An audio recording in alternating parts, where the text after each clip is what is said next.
Not what I would have liked, but I can deal with it.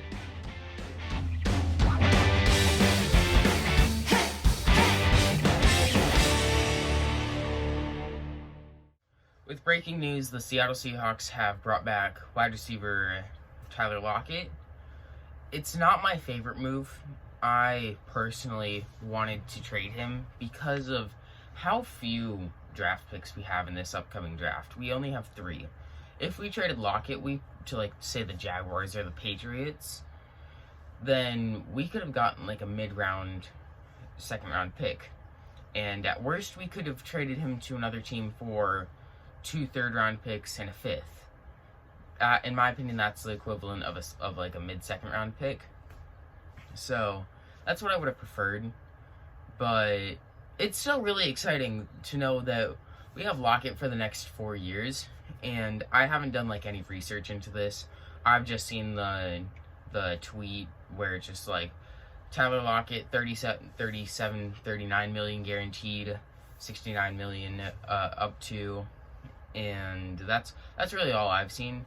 I will potentially make like a little short video thing about the details, but another reason why I don't really like this is because Lockett hasn't really been able to hold up for the whole 16 games. Yes, he's held up for those 16 games and he's played in all of them, but he first like 6-9 games, lights out, nobody's better than him.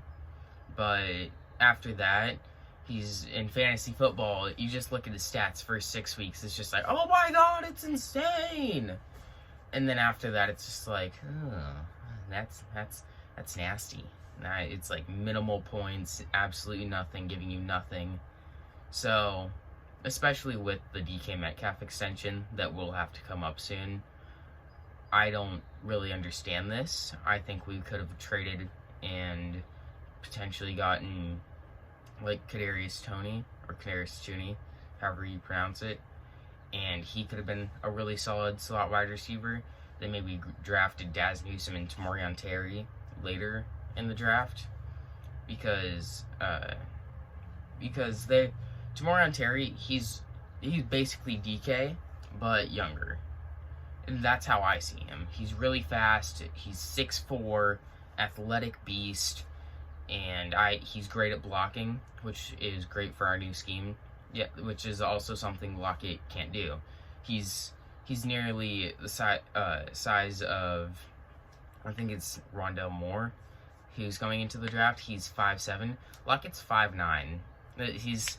He's not squaring up against like a defensive end to chip block him. Like he's not no wide receiver except for maybe like an athletic beast like DK or like a top tier wide receiver in their prime that's insane at blocking is going against a defensive end to block them. But chip blocking is kind of just like you chip them, hit them with your shoulder pad, they get thrown off their balance, and then you run your route.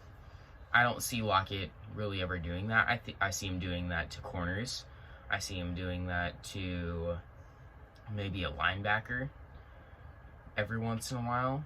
But other than that, I don't see that happening with him.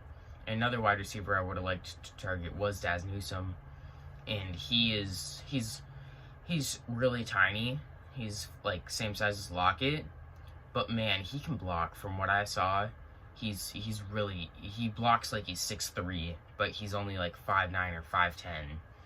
And I think that's great for our scheme. He's a slot wide receiver. He can also do some deep stuff. But the Lockett extension, I'm happy we have him back, but it's not my favorite route. And I'm excited just to. It's exciting, but eh. So maybe not the reaction you would have thought I would have. But leave a comment in the description whether you absolutely love this more than anything in the world, or if you're like me, it's just like I would have preferred to trade him, get some draft capital, save some money because we're giving so much to Wilson to make it so we can have more cap space to build a better team. But thank you for watching. Please like and subscribe. You don't know how much it helps hitting the subscribe button. And thank you, once again, thank you for watching. I'll have a link in my description for my Discord. And have a good rest of your day.